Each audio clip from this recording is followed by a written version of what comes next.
Welcome back to Rarest Photos. You're probably wondering, where is he? I don't see Joe. Well, I'm trying to get a little bit better video for y'all, including the conversations when I have them with Derry Matera, Billy Stanley, of course. If we have more with Mike Stone, we're going to have conversations with Michael Peterson, a phenomenal country music singer, songwriter, person. You know, same thing with Craig Campbell. Perhaps Norbert Putman. I got a few other people that we may be speaking to as well. Maybe John Snyder. Just a good old boy. Now, of course, he didn't sing that song for the theme. That was Waylon Jennings, who I had the pleasure to spend some time with as well. Anyhow, we are getting back to some reading, okay? We've had a lot of conversations lately, which are great. You know, this channel, gosh, I used to do a lot of photos.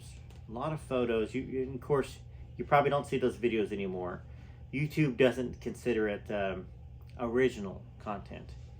Just because, you know, there's a million videos out there of Elvis pictures, but for years I worked tirelessly to bring photos to you guys that you hadn't seen before. It's kind of how I ended up being introduced to Johnny Lang, because Keith Paola said that, hey, Johnny, these are pictures that you don't even have, that you haven't seen. And I will, on my Elvis and the Legends channel, I'm going to be putting a lot of very cool pictures there for y'all to look at. And this channel will be Elvis books. We talk about conversations. And we'll kind of keep it going like that, okay? So just want to let you know that I haven't forgotten the mission, the original mission, which was to try to bring y'all some photos that maybe they're not rare. I mean, some are rare, but maybe you just haven't seen them, because unless you look at a certain place at a certain time, sometimes you miss the pictures that are new that come up. Like when Roy Orbison and Elvis, when that picture surfaced, well, I was one of the first to bring it to y'all. Same day when it came out. And then, of course, that video of Elvis making his bed in the Army. That might be on the Elvis and the Legends channel. I think it is on the Elvis and the Legends. If you don't know how to find that, just go look in some of the descriptions of these videos. You know, it might, and I got to get better. I said I was going to do it the other day, and I didn't. I did not put a link in the videos. I will add that. I promise you. By the time you watch this video, you can look at any description, and you will see the link to my Elvis and the Legends. So, anyways, I just got done with a great conversation with Derry Matera. Always entertaining. Derry is always entertaining, and he's a bright guy. Obviously, you know, he's well accomplished, and I enjoy talking with him. We 2 hours fly by, and before we know it, it's been 2 hours. So he was like, hey, let's break it up into 2 1-hour segments. So tomorrow you'll have a 1-hour segment, and either later on in the afternoon or on Sunday morning you will have another hour segment. Okay? We talked about a lot of topics. I need to slow down and read a little slower now for y'all. Okay?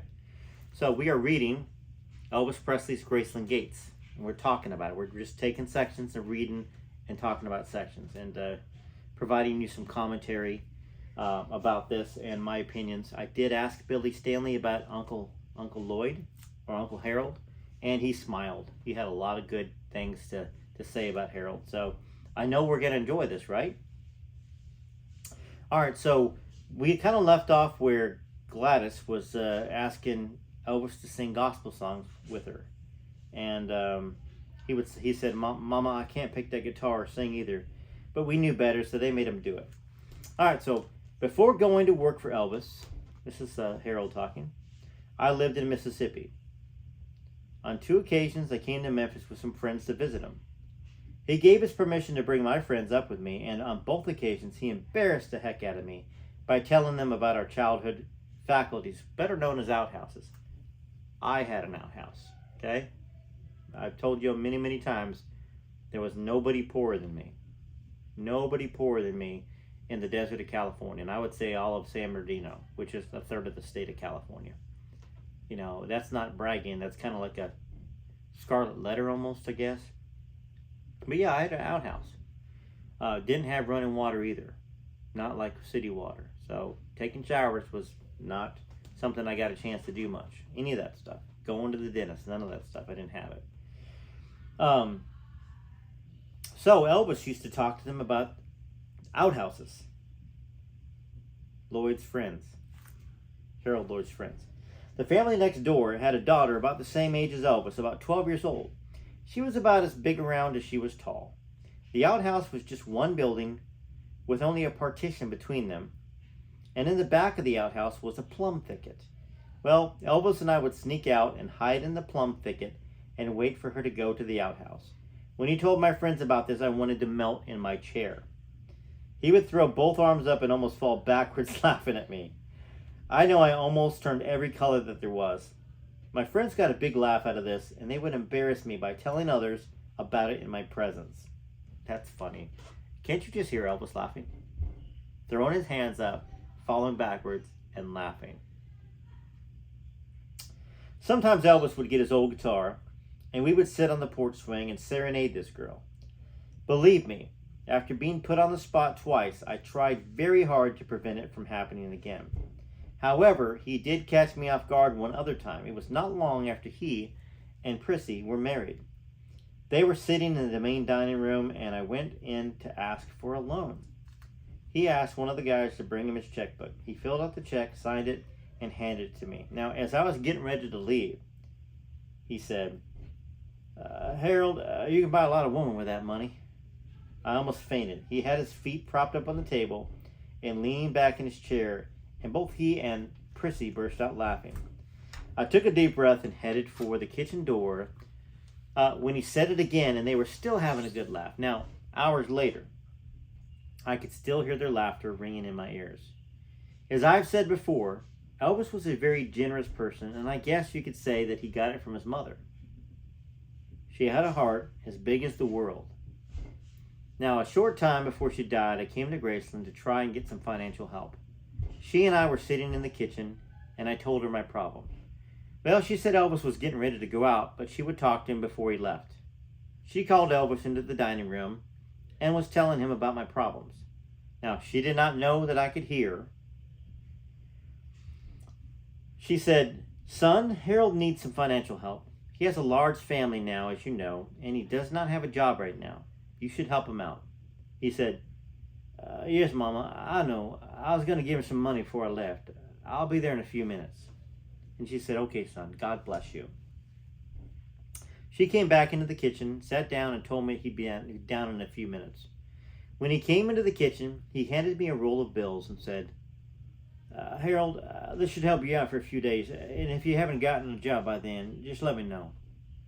He was such a wonderful person, and it burns me up when people only see what they want to see. All I can say is that he was the best. Now, speaking of the best, I might add that he was the best man at my wedding. Now, he was only 13 at the time. We got married in the minister's home, and all during the ceremony, he stood behind us giggling. He was laughing about the borrowed suit that I had on. Now, I had to turn up the pant legs, and all you could see of my hands in the jacket were just my fingers sticking out the sleeves. He followed along behind us all the way to the minister's house, and all during the ceremony, all the way home, giggling. Elvis, so this is a picture of Elvis at 13. How many times have we heard anything about Elvis at 13? How many times have you? You know, we'll get a little drink here. Probably should drink more water, actually. That's why I got these waters here, too. How many stories have you heard about that? Now we got a picture of Elvis at 13. With the giggles, with the laughs. And we know how Elvis, when he started laughing, he couldn't stop it, right? I think he had to pinch himself, or somebody had to pinch him or something. That was the kind of story I kind of heard. That's great. I love that. When Elvis moved to Graceland, he hired one of his mother's brothers as a security guard. He worked the day shift. Now, many times I have heard him tell about her coming down to the gate and visiting with him. She was such a plain person and down to earth that she would only dress herself up fancy for special occasions. She only wore plain print dresses, and she dipped snuff. I think I've heard that before. But now we're hearing it from Harold Lloyd. Elvis's cousin, right? I think I got that right. I think I remember that from the first time reading it. She would sit for hours in a lawn chair just inside the gates under a shade tree before anyone would find out who she was. the fans would start talking to her and asking her if she knew Elvis and had she ever shaken his hand. Had she ever talked to him? Sooner or later, someone would ask if she was related to Elvis. Well, she never lied to them. When she would tell them who she was, they would get hysterical. Some of them wouldn't believe her, and they would ask the guard, her brother.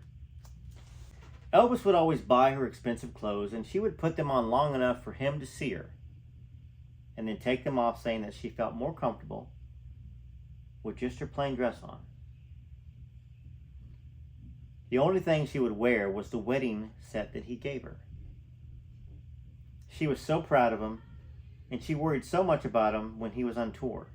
She and Vernon would go with him on a lot of his tours, and also since she could not have any more children, she was kind of overly protective. Now, I want y'all to tell me in the comments about this.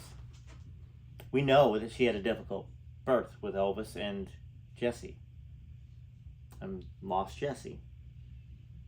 Did they perform something on her? Did they perform a hysterectomy? Why could she not have any more children? Was it just that she never had any more children because it was difficult to get pregnant? What do y'all know? Maybe a book somewhere will tell us. Maybe you read a book. I'm just curious, I think. It's reading that makes me sleepy. How do I know this? I do the conversations with Billy, with Derry, and I don't yawn. I read books and I yawn. Must be I just get relaxed because my childhood was so traumatic. Being poor, all the other stuff. What was free to me was books, library. The library had books in junior high. And I remember reading 2 to 3 books a day. Not joking. 200-page books, 150-page books, 300-page books. I could get through a 300-page book 2.5 hours maybe. You know, couple 100-page book, hour and a half. And that's kind of what I just filled my mind with stories. And I guess maybe to help escape a little bit. So maybe my brain, my subconscious relates to me reading with me laying in my bed, you know, on a concrete floor. I just had a bed. I did have a little TV set, but that was from the dump. You know, when we find stuff, we bring it home. So it's not like I couldn't fix the TV set. I fixed a little Nintendo. I opened it up and soldered it and stuff. So I had a little video game system sometimes when I was a little older. But anyways, it was kind of to escape, I think, a lot of the reading. Louis L'Amour was a big author. I read every one of his books. So, okay.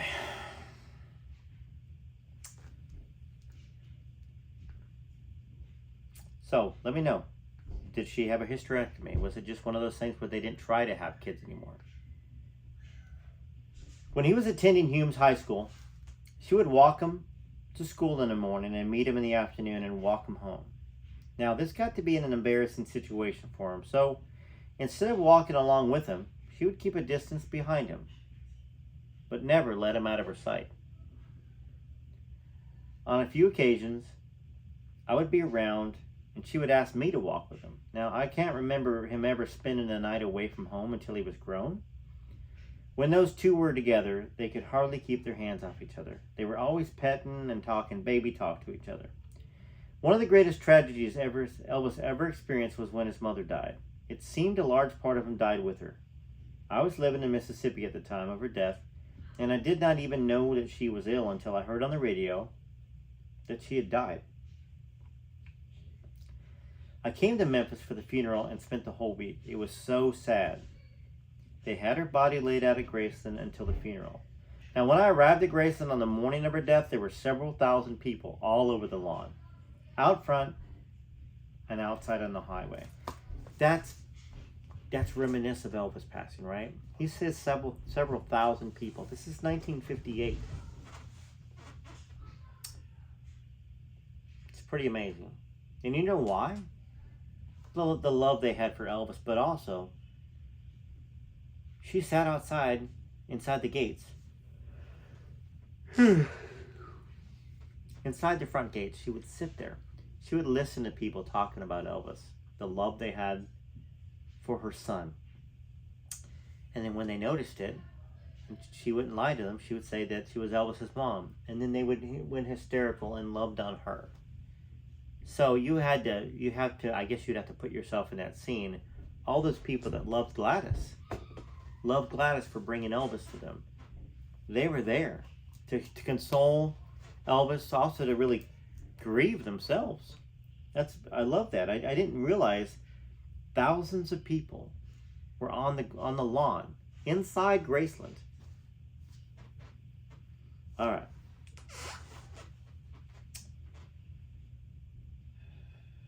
And out front too, and on the highway. As I walked up to the front steps, there was only Elvis and his dad sitting there with their arms around each other and their heads bowed. Elvis looked up first and saw me. He said, Lord have mercy, Harold, where'd you come from? Then his dad looked up and he said the same words.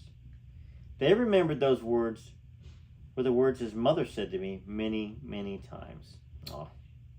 I used to have very bad manners when I came to visit them, and if the door was unlocked, I would just open it and walk in. Most of the time, she would not see me until I was already inside, and she would be shocked when she first saw me, and those were the first words she would use. Lord have mercy, Harold, where did you come from?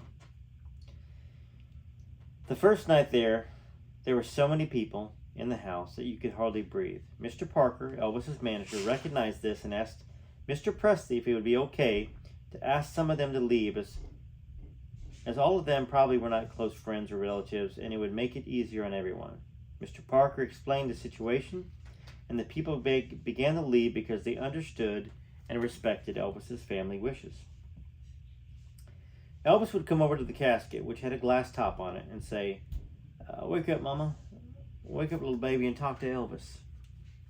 Someone would lead him away, and a few minutes later, he'd be back again. Oh, that is just tragic. That just breaks my heart.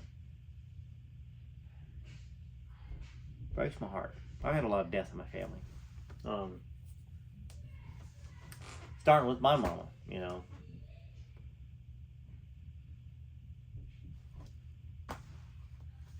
It's written so simply, you know, and so honestly that it just hits you. It can hit you. Someone would lead him away, and a few minutes later, he'd be right back there again.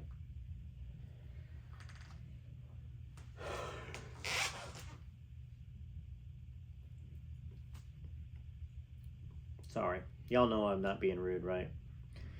They continued on until the time of the funeral.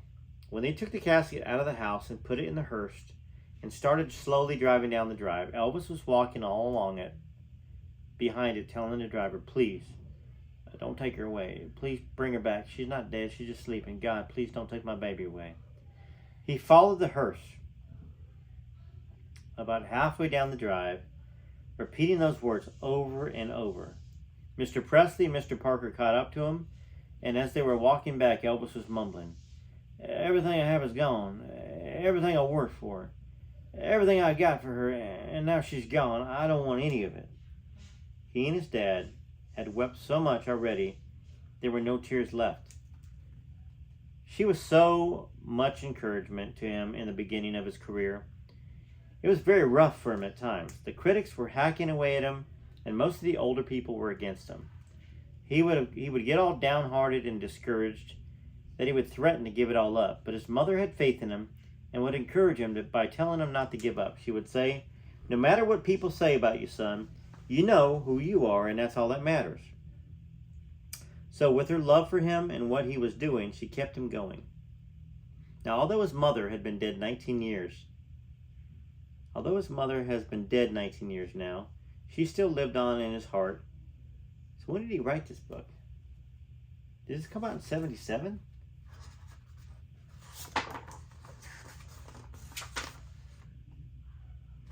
'87.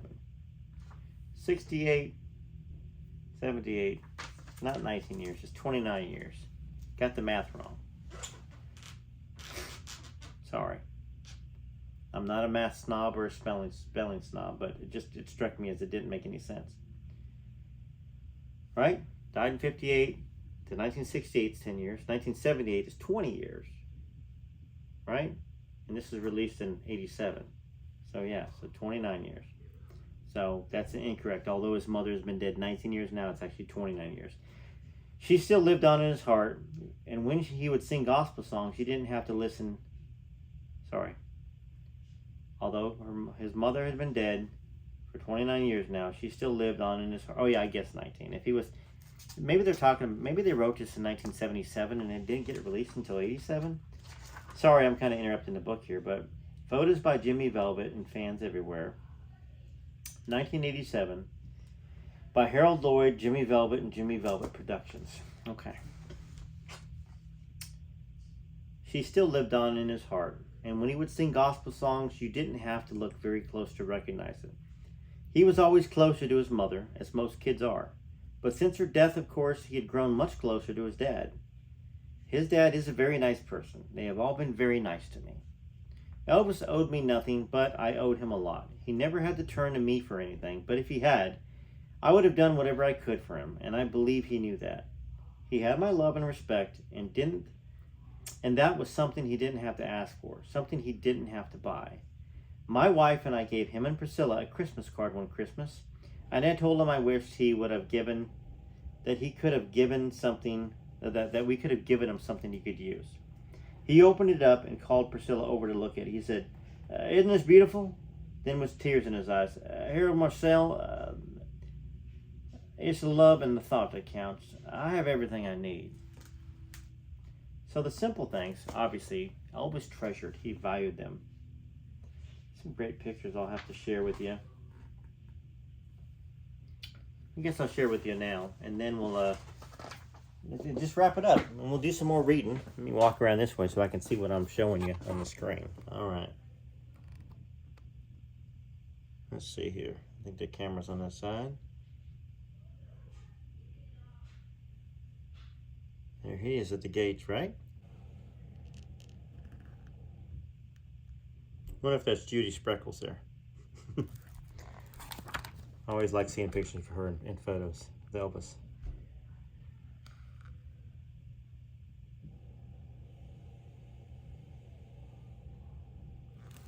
Well, I hope you're enjoying the reading.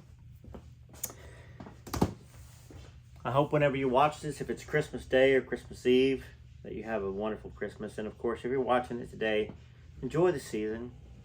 If you got some time off, watch a Christmas movie. I don't know. Do what you enjoy. Do what you want to do. Call a friend up. Spend some time with your family. Spend time with a neighbor. I don't know if there's kids next door, and you haven't interacted with them, and maybe you're alone. Maybe buy a little couple of presents if you can afford it. Or if not, maybe bake some cookies. And just take a chance. Take a chance and walk over and say, "Merry Christmas. You don't know me, but I'm Mrs. So-and-so, or I'm Mr. So-and-so. And I wish you a wonderful, happy holiday season. I see your kids playing. I see you guys. What a wonderful family you have. And I want to let you know that I appreciate it." Something like that. I mean, it doesn't take much. Sometimes the fear of doing something. Just do it. You know what I'm saying? Just do it. All right, TCB, TLC, this is Rare Photos. Maybe I need to take a nap. I don't know. 2 hours with Derry Matera. I didn't yawn one time. So maybe the book just puts me in the mood to take an afternoon nap. But I can't. Till next time, this is Rare Photos. Hope you enjoyed.